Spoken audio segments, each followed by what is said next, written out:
2000년 전 수많은 무리들이 예수님을 따라올 때에 예수님께서는 그들에게 두 가지 비유의 말씀을 하셨습니다. 첫 번째 비유는 망대를 건축하는 비유이죠. 누구든지 망대를 지으려면 건축비가 얼마나 들어가는가 비용을 잘 계산하고 자기가 그만한 돈이 있나 이렇게 세봐야 된다는 겁니다. 또 두 번째는 전쟁을 앞둔 임금의 비유입니다. 2만 명 적군이 쳐들어왔습니다. 나는 지금 1만 명밖에 없습니다.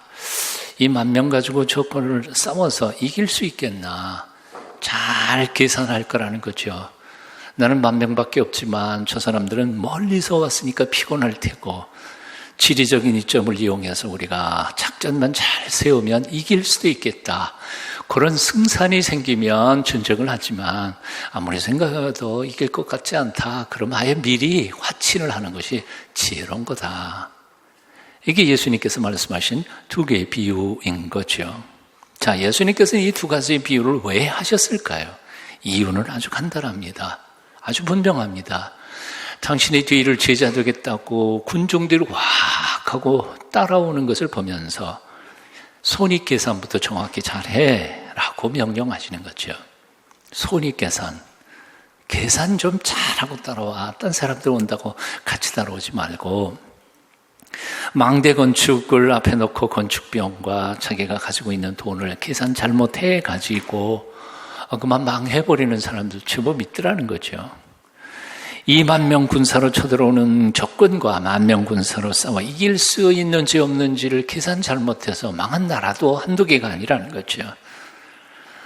그러니까 적어도 예수님의 제자가 되기를 원한다면 제자가 될 때 내가 지불해야 할 대가는 뭐냐? 그리고 내가 얻을 수 있는 건 뭐냐? 얻는 것과 내가 포기해야 할 것과 이 손익 계산을 잘 해보라는 거예요. 그걸 잘 해보고 이거 뭐 만만치 않고 손해볼 것 같다 그러면 아예 일찌감치 그만두고 목사가 이런 설교해도 되나 모르겠네요. 예수님께서 하신 말씀이니까요. 일찌감치 그만둬. 하지만 내가 손해보는 게 분명히 있어도 주님의 제자가 된다면 엄청난 대박이다. 그렇게 느껴지거든. 날 따라오라 하는 게 바로 오늘 본문에 예수님의 말씀이라는 거죠. 한번 따라해 보실까요? 손익계산을 잘하라. 손익계산도 제대로 해보지 않고 사업을 시작하는 사람이 있다면 그처럼 멍청한 사업가는 없을 겁니다. 왜? 계산 정확히 잘해야죠. 투자할 거 그리고 나올 거 딱 해보고 괜찮을 것 같으면 하는 거지. 손해볼 게 뻔한데 거기다가 돈을 들어박는 그런 어리석은 투자자가 어디 있겠냐 하는 거예요. 하다못해 조그만 구멍가게 하나를 내도 철저하게 손익계산을 한 후에 내는 법인데 하물며 한 번 가면은 다시는 돌아올 수 없는 내 한 번밖에 없는 인생을 주먹구구식으로 살아서는 안 되지 않느냐 하는 겁니다. 네, 남들 하니까 그냥 아무런 생각 없이 쫓아다니고 그런 건 아니라는 거죠. 그런데 오늘날 많은 사람들이 깊이 생각하지도 않고 자기 인생을 살아가는 게 현실입니다. 왜 사는지 목적을 몰라요. 어떻게 살 것인지 잘 몰라요. 남들이 가니까 나도 쫓아갈 뿐이에요. 남들이 투자하니까 나도 투자할 거예요. 손해볼지 이익 볼지도 모르는데 남들이 다 하니까 손해는 안 보겠지. 그럼 가다가 같이 망해버리죠. 어떤 사람이 이렇게 참 적나라하게 표현했어요. 자기 인생인데도 불구하고 오늘날 현대인들은 남의 인생처럼 대충 살아간다는 거예요. 얼마나 멍청한 일이에요. 내 인생이지 남의 인생이 아니에요. 결국 손해보는 건 내가 보는 거예요. 그리고 내가 아픈 거고 내가 힘든 거고. 근데 남의 인생처럼 남들이 하는 것처럼 대충 감대로 살아간다는 거예요. 정확하게 하나님 앞에 고민하지 않고요.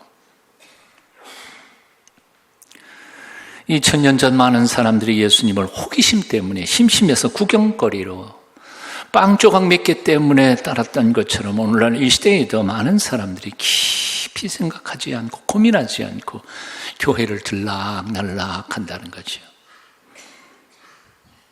남들 흉내만 내는 신앙생활을 합니다.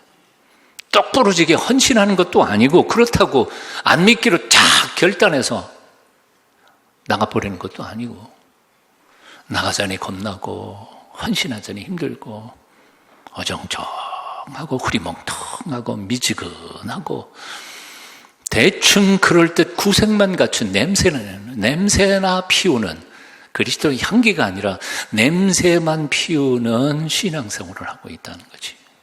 보통 심각한 문제가 아니에요. 그런데 이 숫자가 어느 정도겠어요? 거의 대부분의 그 신앙인들이 그렇게 살고 있다는 거예요. 예전에는 동화 작가였습니다. 그래서 저 어렸을 때 하고 청소년 시절 또 청년 시절에는 이분의 동화를 참 재미있게 많이 읽었습니다. 그런데 나중에 목사님이 되셨죠. 지금은 물론 은퇴하신 연세 많으신 어르신이죠. 최효섭 동화 작가이자 목사님이신데요. 그분이 쓴 글이 제게 참 은혜가 됐던 글이 하나 있어요. 좀 소개해드리고 싶어요. 신자와 제자 제목이에요. 값싼 은혜를 생각하는 사람, 곧 쉽게 예수를 믿으려는 사람이 많을수록 교회는 그 의미를 상실한다. 그리고 제자가 되어 십자가를 지는 사람이 많을수록 교회는 하나님께 많은 영광을 돌린다. 값싼 은혜를 생각하는 사람은 하나님을 쉽게 용서하고 쉽게 천당에 보내주는 할인 매장 주인쯤으로 생각한다.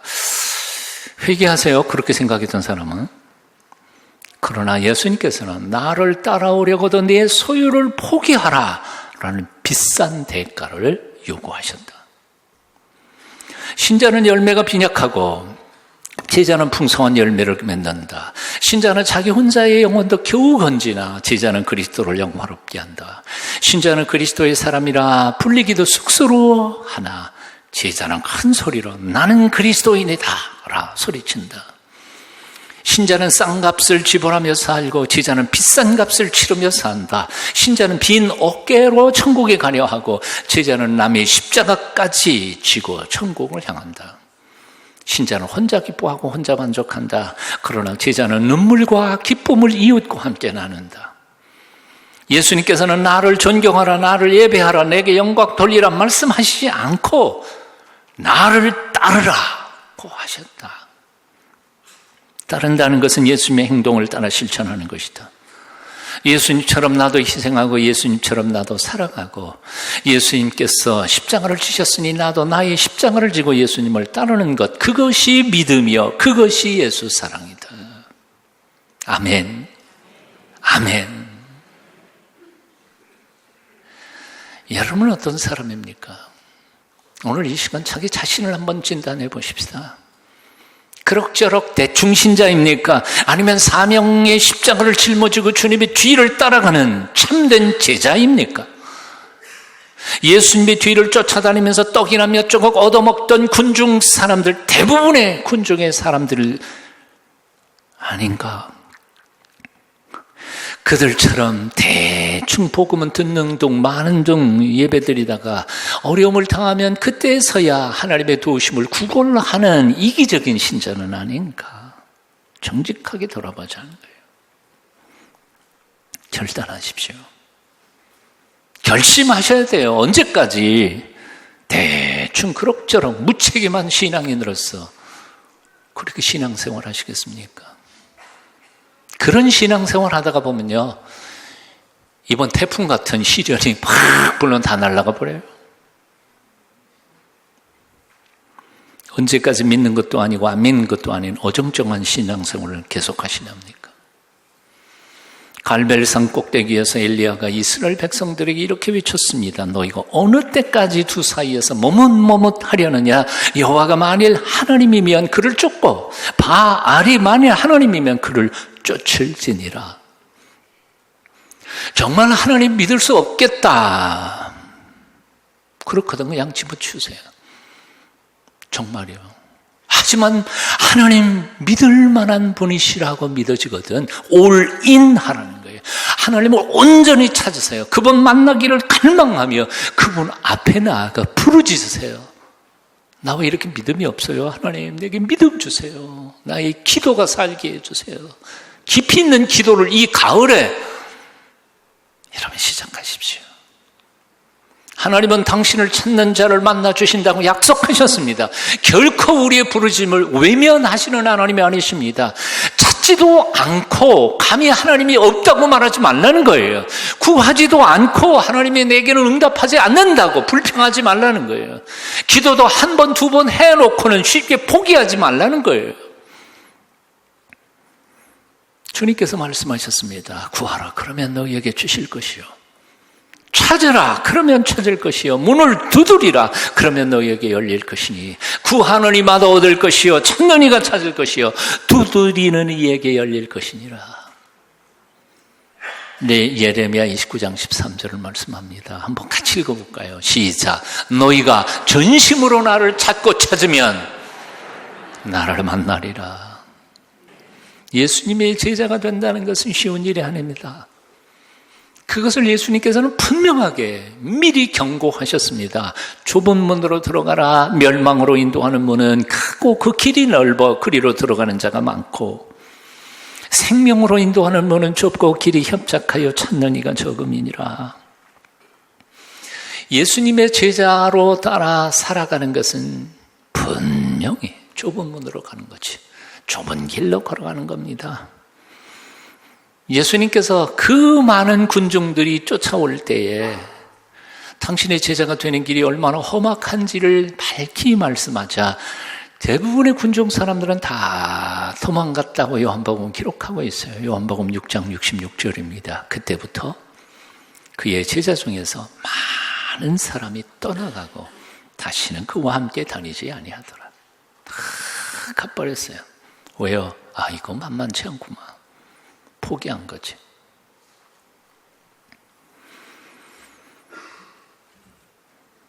예수님을 따르는 것은 결코 쉬운 일이 아닙니다. 예수님을 믿으면 복을 받는 것이 틀림이 없지만, 그러나 고난과 시련과 핍박도 받는 것이 분명하다는 거죠. 아무 노력도 않고 예수만 믿으면 형통할 것이라, 만사 형통할 것이라 생각하고 오늘 예배당에 나오신 분이 있다면 여러분 잘못 오셨어요. 여러분이 올 때가 아니야. 잘못 생각하셨어요.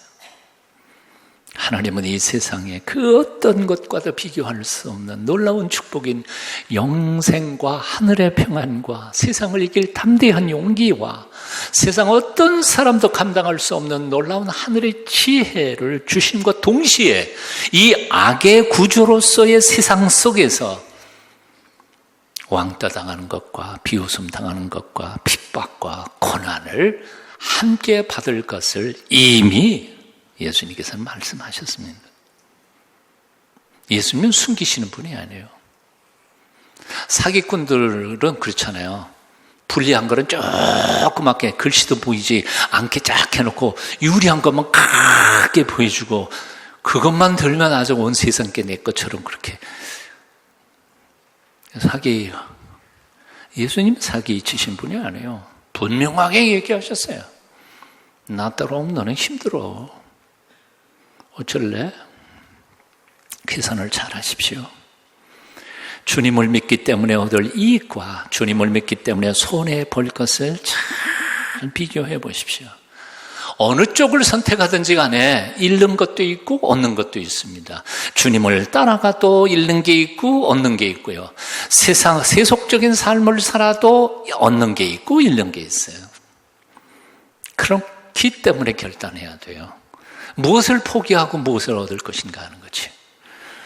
그리고 한 번 선택했다면 그것을 완전히 그 선택에 올인 하라는 거예요. 선택하지 않은 것에 대해서 더 이상 미련을 두지 말라는 거예요.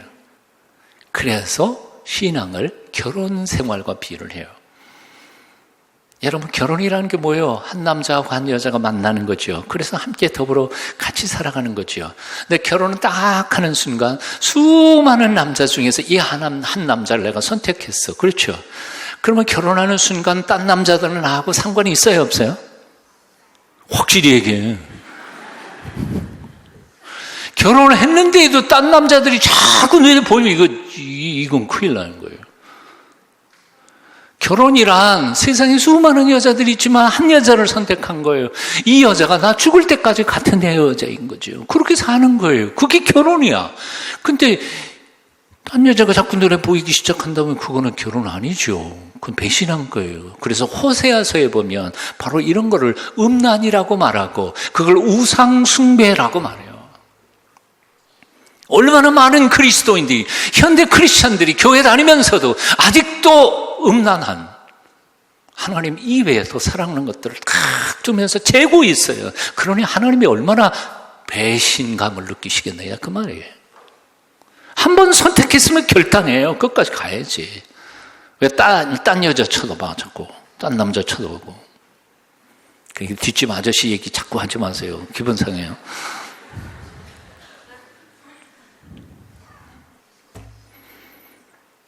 묻습니다. 어떻게 선택하실래요? 여호수아처럼 엘리야처럼 저는 하나님을 믿는 것을 선택하랍니다. 여호수아가 그랬잖아요. 나와 내 집은 여호와만을 섬기기로 선택하였다. 그리고 너희들 맘대로 해. 저는 하나님을 믿고 예수님을 믿기로 선택했습니다. 여러분 맘대로 하세요. 나머지는. 왜냐하면 하나님을 믿고 예수님을 믿는 것이 제 판단으로는 대박이기 때문에, 믿기 때문에. 여러분은 어떻게 믿으세요? 그렇게 안 여기지세요? 관두세요 그러면. 그냥 겨우 여기 이익이 조금 더 많을 것 같다. 그것 가지고는 안 돼. 이건 비교할 수 없는 것이니. 역사 속에 놀라운 사실이 하나 있습니다. 예수님의 제자가 되는 그 길이 얼마나 험난하고 어렵고 심지어는 자기 목숨같이 내드리는 순교자의 길이 될 때도 있는데도 불구하고 지난 2000년 기독교 역사에 보면 그토록 지혜롭고 머리 좋고 훌륭했던 사람들이 그 길을 선택해서 간 사람들이 엄청나게 많다는 사실이죠. 그들은 아무런 고민 없이 남들이 가니까 그냥 쫓아갔을까요? 고민 안 했을까요? 계산 안 했을까요? 생각 안 했을까요? 베드로와 요한과 야고보는 자기 그물과 직업을 버리고 예수님의 뒤를 쫓았습니다. 예수님의 12 제자 중에 딱 한 사람, 제일 나이 어렸던 요한 빼놓고는 제명에 산 사람이 없어요. 다 사자밥이 되고 불에 타 죽고 거꾸로 십자가에 못 박혀 죽고 그렇게 죽었어요. 그런데도 한 사람도 그 길을 포기하지 않고 죽는 마지막 순간까지 예수님의 뒤를 따라 십자가의 길을 걸어갔던 거예요. 사도 바울은 로마 시민권자의 당대 최고의 종교 지도자가 될 수 있었던 학자의 권력자였습니다. 유대인 중에 유대인인 베냐민 지파 소속의 바리새인들이었습니다. 그때 당시에 바리새인이 전체 유대인의 3%도 안 됐던 특수계층의 특별계층이에요. 그런데 그 모든 것을 다 배설물로 여기고 기꺼이 주님을 뒤따랐으며 마지막 종장에 가서는 목이 잘려 참수용이 되기 직전까지도 그 길을 포기하지 않습니다. 오히려 죽기 얼마 전에 믿음의 아들 디모데에게 보낸 편지 속에서 이렇게 고백합니다. 이제 나의 갈 길을 다 마치고 믿음을 지켰으니 이제 후로는 나를 위하여 생명의 면류관이 예비되었을 것이라. 그 뒤에 구절 아시죠? 나만이 아니라 그리스도의 오심을 기다리는 모든 자에게도니라. 알버트 슈바이츠, 그는 명문대학의 신학부장, 심지어는 학장까지 올릅니다. 20대 후반이에요. 30대도 안 됐어요. 대단한 사람이었어요. 천재적인 사람이었습니다. 신학 쪽에, 철학 쪽에서만 그랬는가 하면 아니요. 음악적인 체질도 뛰어났습니다. 그래서 유럽 당대의 최고의 올게니스트였습니다. 그가 아프리카에 선교사로 갔고 선교비가 모자랄 때마다 유럽에 다시 와서 올겐 연주회를 열고 거기서 헌금을 얻어서 또 가서 우리가 했던 사람입니다. 20대 후반쯤에 그 젊은 나이에 신학교 학장이 되어서 학장 사택에서 이 행복을 나는 당연하게 생각하면 이게 죄악이다. 그렇게 고백하고 고민하다가 아프리카로 떠나가 봅니다.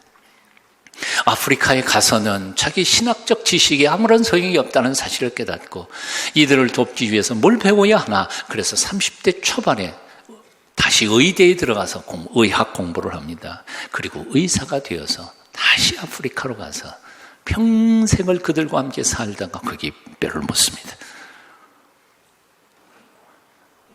100년 전 언더우드 선교사, 미국에서도 총망받던 인재였습니다. 그래서 수많은 교회와 신학교에서 그를 붙잡았습니다. 하지만 그 유혹을 다 뿌리치고 이 어려운 땅 한국에 와서 복음의 씨앗을 뿌렸습니다. 왜 그들은 그런 선택을, 어려운 선택을 해야만 했을까요?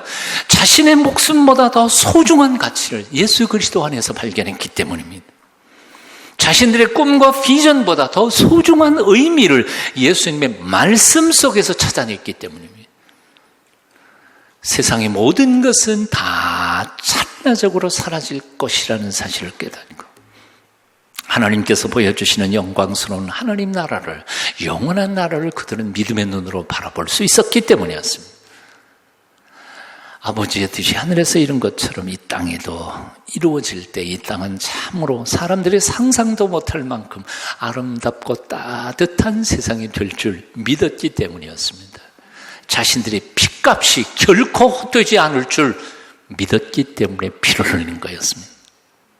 그들 중에 어느 누구도 무작정 그 길을 가지 않았습니다. 계산했습니다. 아마도 어떤 사람은 며칠 몇 날 밤을 새우며 고민했을지도 모릅니다. 아니, 몇 년 동안 고민했겠죠. 그러다가 하나님의 뜻이 이 길인 줄, 자기에게 주신 길인 줄 알고 그 어려운 길을 걸어가셨던 거지. 사랑하는 여러분, 여러분은 어떻게 하시겠습니까?